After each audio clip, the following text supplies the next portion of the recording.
cada Congreso Latinoamericano de Sociología es una oportunidad para reflexionar en torno a una diversidad de temáticas. La síntesis de estos debates es siempre extensa e inabarcable. Hoy Eugenia Molina se sienta a conversar con Néstor Cohen y Gabriela Gómez, sociólogos argentinos que participaron coordinando 2 grupos de trabajos en el ALAS 2015 sobre metodología y epistemología y sobre estructura social y migraciones. Ambos nos comparten su experiencia en el Congreso y las líneas generales de las discusiones que presenciaron. Buenos días, colegas. Hola, buen día. Este es un placer que podamos compartir en el foro que tiene el Portal Latinoamericano de Sociología sobre lo que ha sido nuestra participación en los grupos de trabajo de este ALAS 2015 en San José, Costa Rica.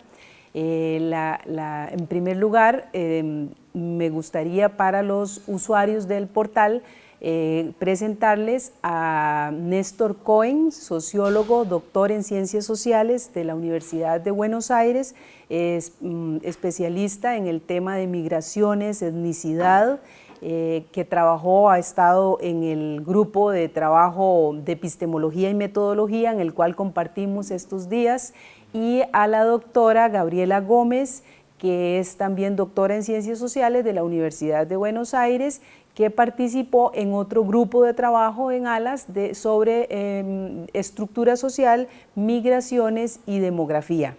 Y también ella es especialista en el campo del análisis de género y clases sociales y otros temas que no vamos a profundizar para dedicarnos al tema. Entonces, lo que me parece como rico es compartir con los usuarios del portal lo que ha sido un poquito de balance, cuáles han sido los temas, los problemas, las tensiones, los debates, las metodologías, lo que hemos cada uno de nosotros en nuestro grupo de trabajo identificado como más frecuente, más común y que podemos compartir con los usuarios del portal que no han podido venir a participar del GT y del ALAS 2015.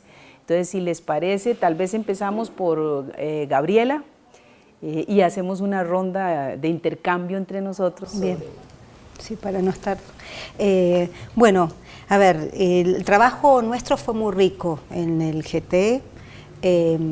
Tuvimos presentaciones muy variadas, digamos, algunos ejes centrales han sido el tema de migraciones, con toda la problemática, digamos, por ahí, dado la cercanía de Costa Rica a otras geografías como México y bueno, y a otros países centroamericanos, digamos, más centradas en los problemas migratorios que competen a la región.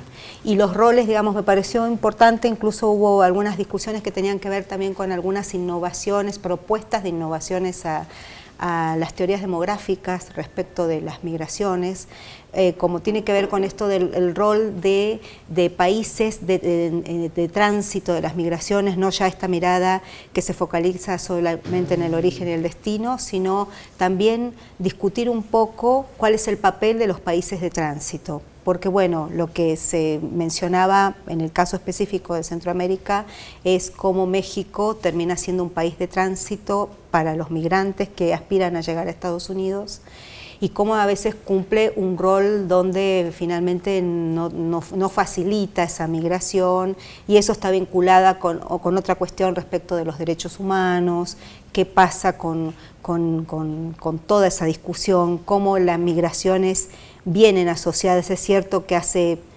décadas atrás tal vez la demografía no se encargaba de esas temáticas porque, bueno, la demografía tiene un campo, yo no soy demógrafa, aclaro eso, soy socióloga, comparto en general en el GT estas experiencias con los colegas de sociólogos y demógrafos, pero yo no me dedico a la demografía. Y sin embargo, a veces la cuestión demográfica aparece como un conocimiento más técnico, más de algunos métodos, y lo que fue muy interesante fue esta discusión traída por demógrafos respecto de qué mirada y qué posturas y qué cuestiones deben discutirse, sobre todo los sociólogos mexicanos, respecto de su país y este rol de país de tránsito. Eso fue una cuestión novedosa que, bueno, por ahí en otro ALAS, que el anterior ALAS fue en Chile, como, a ver, los congresos se van realizando en distintas regiones, es cierto que, y tenemos distancias muy grandes en América, en toda América, a la gente del Cono Sur ha sido muy difícil trasladarse masivamente a este ALAS, como pasa al revés cuando se hace en el Cono Sur. Por eso esta alternancia, que es muy buena, porque nos da oportunidades y les da oportunidades a los distintos sociólogos y sociólogas, estudiantes, de acercarse a otras realidades. Bueno, entonces esto, digamos, tuvo este perfil de discusión que fue distinto probablemente a la discusión que tuvimos hace 2 años en Chile, en Santiago de Chile. Esa fue una cuestión muy, muy rica y para mí muy innovadora, era la primera vez que emergían en este grupo de trabajo ese tipo de discusiones. Luego otra temática, digamos, bueno, dentro de las migraciones también había un eje también dedicado, vinculado con esto, a las migraciones y los problemas y las cuestiones de refugio, quiénes son los refugiados, digamos, todas discusiones respecto a quiénes son los refugiados, qué estatus le dan, qué pasa con el rol de las Naciones Unidas, etcétera, comparaciones con Europa, con esta cuestión que está pasando Europa actualmente. Digamos, hubo también participación de demógrafos de Francia, que supongo que están realizando tareas aquí en Centroamérica, y entonces, bueno, se podían dar comparaciones de algunas cuestiones que eran realmente muy interesantes, muy interesantes. Luego, digamos, dentro del eje de las migraciones también es otro tema bastante, digamos, que emergió con mucha fuerza, tiene que ver con la inserción en el mercado de trabajo, de los migrantes, de los no migrantes, en cada uno de los países que se fueron, digamos, mostrando, presentando, desarrollando a lo largo del Congreso. Y también cuestiones, bueno, demográficas más clásicas que tienen que ver con el crecimiento de la población, etcétera.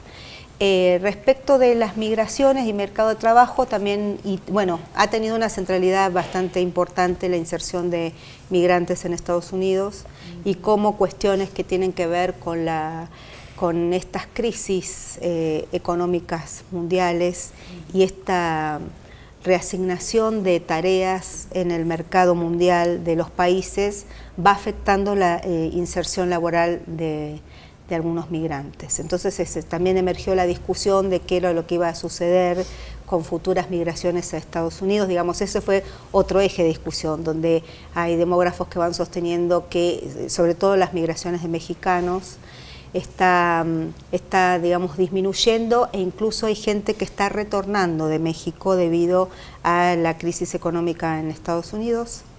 Y cómo, digamos, el perfil de del más lento crecimiento en la industrialización o desindustrialización, como se lo quiera ir viendo, de Estados Unidos, puede afectar la inserción de mano de obra mexicana en ese país, que aparentemente eso traería, digamos, problemas respecto, digamos, el sector de la industria. Se ve que por las caracterizaciones que hacían los colegas era como el sector de repente más protegido en cuestiones laborales, y cómo eso también puede afectar, digamos, la idea sería que los servicios, la inserción en el mercado laboral de servicios, los servicios son o de muy alta calificación o de muy baja calificación.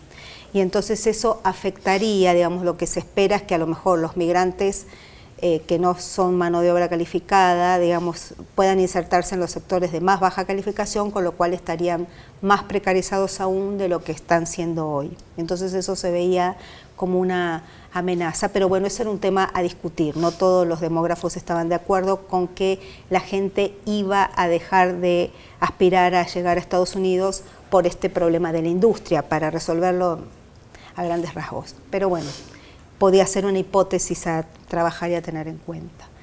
Después, respecto de digamos, otro eje en el que yo estoy más vinculada tiene que ver con el estudio de las clases sociales y la estructura social. Y digamos, allí las discusiones fueron también diversas porque, colegas de Chile están encarando una investigación bastante ambiciosa respecto de nuevos modos para medir la autoclasificación de las personas según las clases sociales. Digamos, hay una cuestión que desde los que nos dedicamos al estudio de las clases sociales se trabaja en muchas encuestas, que no muchas veces se trabaja bien, que tiene que ver con esto de la autopercepción de las personas sobre su propia clase social. Y hay un modo de preguntar muy elemental que es malo, pero que se sigue utilizando. Esos son problemas que tenemos a veces nosotros en estas disciplinas. Entonces, si nosotros le preguntamos a una persona en qué clase social se ubicaría y les damos como alternativas para ubicarse, la clase social alta, medio, baja, en general lo que pasa es que la mayoría de la población, pero porcentajes muy altos, 80, 90%, se autodefine como perteneciente a la clase media.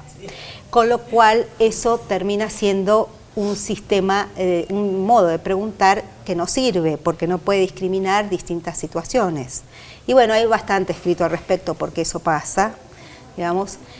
Pero bueno, entonces estos investigadores han hecho todo un desarrollo respecto del uso de fotografías para medir distintas cosas, distintos modos de clasificación y también clasificarnos según las clases sociales, con la idea de que hablar a través de las fotos es más fácil y pensando en otros es más fácil que pensar en uno mismo, lo cual es cierto, digamos. Entonces, han desarrollado toda una metodología de encuesta y de juego a través de este relevamiento, que tengo entendido que también lo presentaron en el otro eje, en cuestiones más metodológicas la presentaron en el eje donde los juegos de simulación. Ustedes.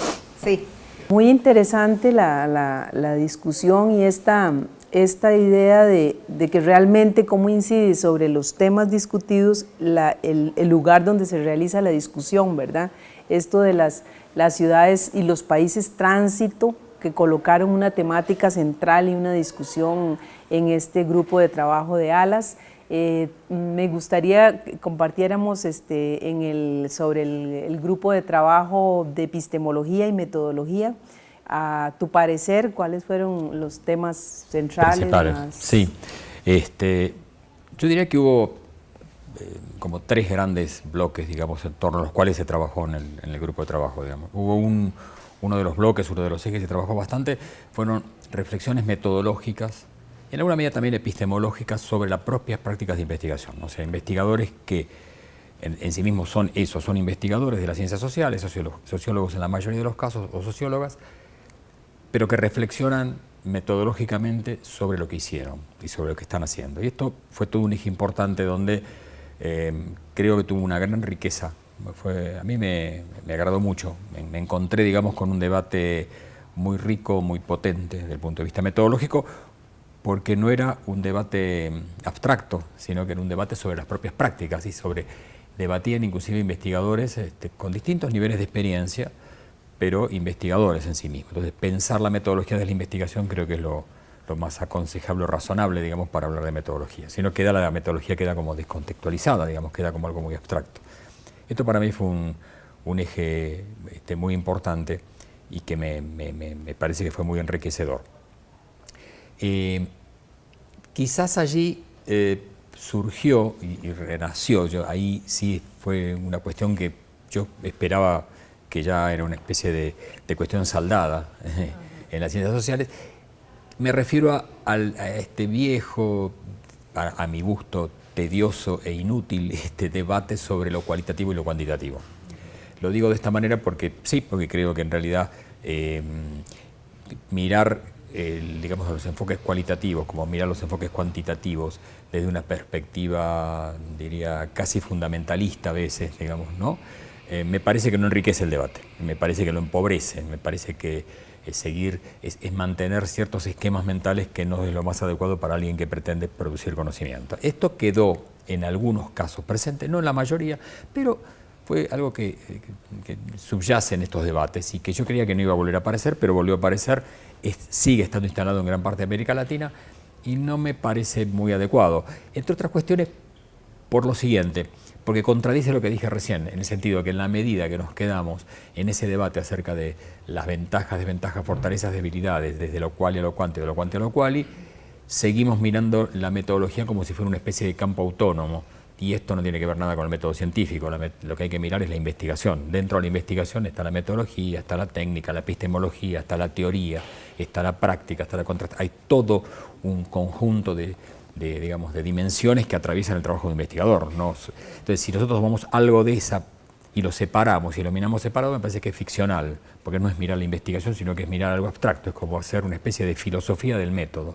Y me parece que el método está, igual que la teoría y con todo esto que señalé, está al servicio de la producción de conocimiento. Entonces ahí es donde yo creo que yo en un momento advertí y dije que seguir pensando este debate metodológico separado como algo autónomo era de algún modo un renacer del empirismo, digamos, ¿no? Es una cuestión ver la cuestión más empírica, y no pensar el conocimiento como un conocimiento teórico, metodológico, etcétera, etcétera.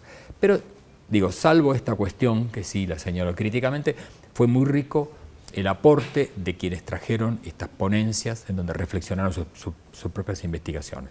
La segunda cuestión que estuvo presente, quizá con menor cantidad de ponencias, pero que estuvo presente, también muy interesante a mi gusto, fue el desafío de algunos investigadores e investigadoras, el desafío de introducir nuevos recursos que nos ayuden a producir conocimiento. Películas, fotos, etcétera, etcétera.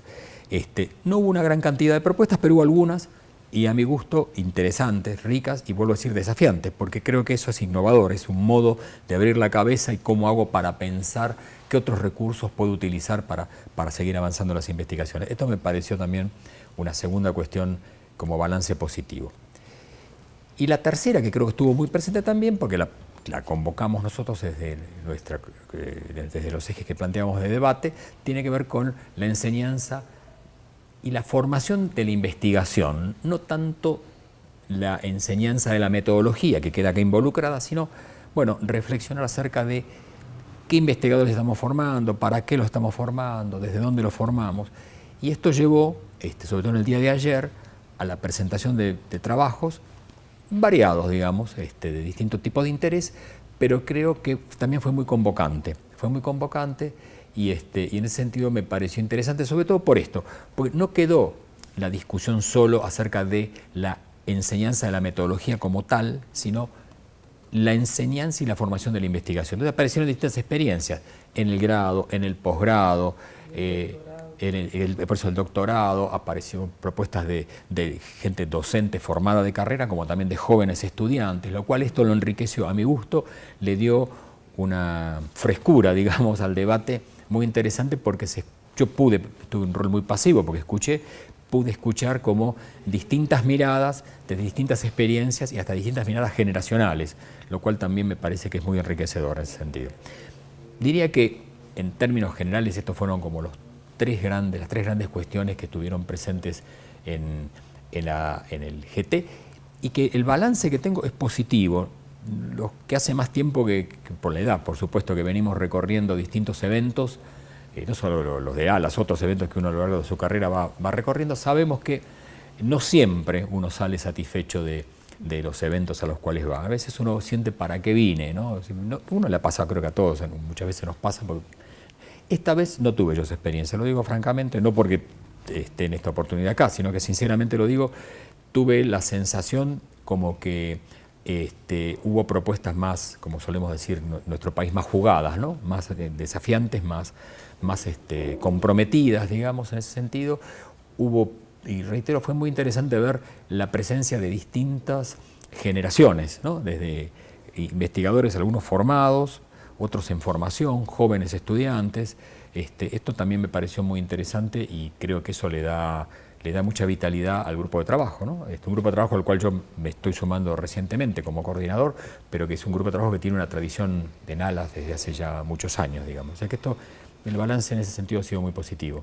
Sí, una cosa que yo coincidiría en lo de que se presentó todavía el debate de quanti quali, ¿verdad?, de enfoques como dicotómicos, que más que hacerlo explícito se pudieron como ver prejuicios, todavía prejuicios de investigadores que se consideran cualitativistas con respecto a investigaciones que se presentan como el análisis factorial confirmatorio, que era una propuesta novedosa, sí, muy rigurosa, o el otro de los juegos de simulación, que también solo la palabra juegos a alguna gente y simulación le suena como matemática, economía, ¿por qué en sociología, verdad? Entonces hay como reacciones todavía sí, pero yo sentí como que sí avanzamos, porque sí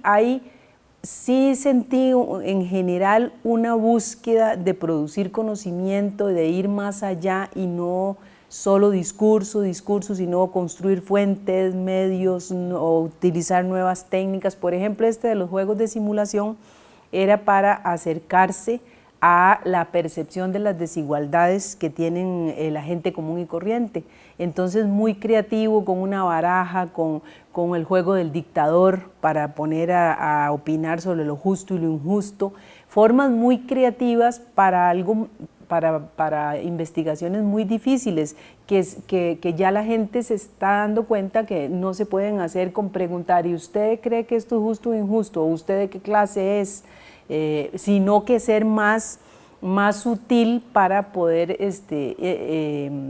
descubrir realmente al otro, cómo el otro visualiza o significa una realidad.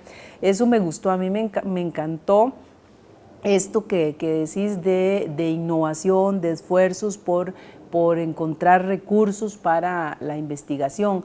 Y, digamos, me llamó la atención, en teorías, digamos, y enfoques, sentí predominio de enfoques, la gente se autoproclamaba mucho constructivista. En autores llamaba la atención el apoyo, consenso o uso de Bourdieu mucho, en la teoría de los campos, y gente que viene de educación, que están usando un autor sociólogo, la teoría fundamentada y el uso del Atlas T. Y me llamó la atención esto de mucha recurrencia ahora a uso de modelos, crear modelos teóricos para estudiar realidades, que a mí me parece eso algo más sofisticado, más elaborado, y me parece como un avance respecto de otras épocas, ¿verdad?, en que había mucho más como la denuncia discursiva de las realidades. Sí, yo coincido contigo. A ver, yo trabajo bastante con teoría fundamentada y me parece, por lo que escuché, sobre todo en un par de trabajos, me parece que fue más una declaración más que una práctica, porque cuando uno veía, en realidad la teoría fundamentada tiene una complejidad muy grande, y cuando terminaban simplemente haciendo referencias a qué dijo tal entrevistado o qué dijo tal otra. La propuesta de teoría fundamentada de Strauss-Corbin, de Gleiser, no es esa. La propuesta de ellos es construir teoría, producir teoría. Y yo no escuché en ningún momento una mínima producción, no digo de teoría, pero ni siquiera ninguna síntesis conceptual. Caía en una visión muy empirista. Por eso yo digo, en ese sentido me pareció como que eran, en algunos casos, saben que esto hay que decirlo, porque está en el mundo académico, pero no sé si en realidad lo tienen utilizado. La teoría fundamentada es muy compleja para trabajar, no es un abordaje muy sencillo, todo el mundo habla, todo el mundo lo dice, pero cuando hay que trabajar en teoría fundamentada tiene una gran complejidad, tiene una gran rigurosidad, hay que respetar una cantidad de pasos que ellos proponen, y en su libro, y no lo encontré, sinceramente eso no lo encontré. Pero bueno, no quise, inclusive en la reunión no quise hacer ninguna participación al respecto, pero me pareció como que caíamos en esto, bueno, fulano tal entrevistado dijo tal cosa y me parece, ¿no?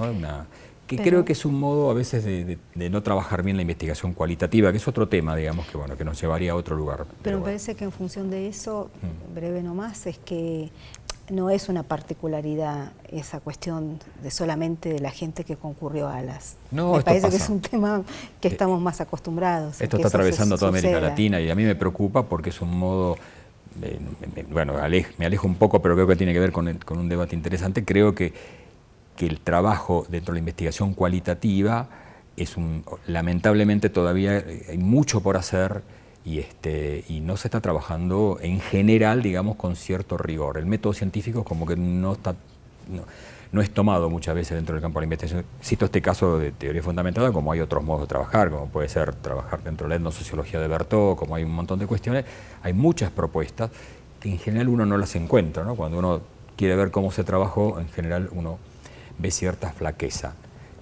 Pero bueno, eso es ajeno a veces hasta va más allá de este congreso, creo que tiene que ver, como dice Gabriela. Es el tema de los usos de la teoría, cuando es una formalidad a cuando realmente se usa un marco teórico metodológico y se pone en juego. Eso sí es un problema.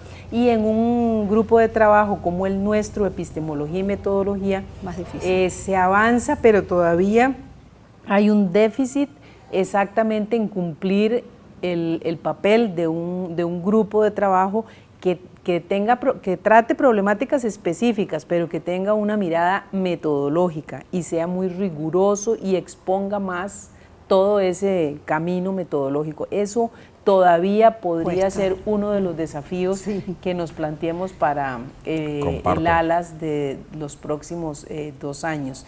Yo creo que se nos acabó el tiempo. Muchas gracias por haber venido a ALAS, al portal latinoamericano de sociología, y haber compartido un ratito sobre la experiencia y el balance de la participación en este ALAS 2015. Bueno, y nos esperamos en el ALAS 2017 en el Cono Sur. Ah, sí, ahora tenemos que viajar lejos para ir al Cono Sur, al ALAS 2017. Y encontrarnos otra vez. Bueno, muy bien. Gracias.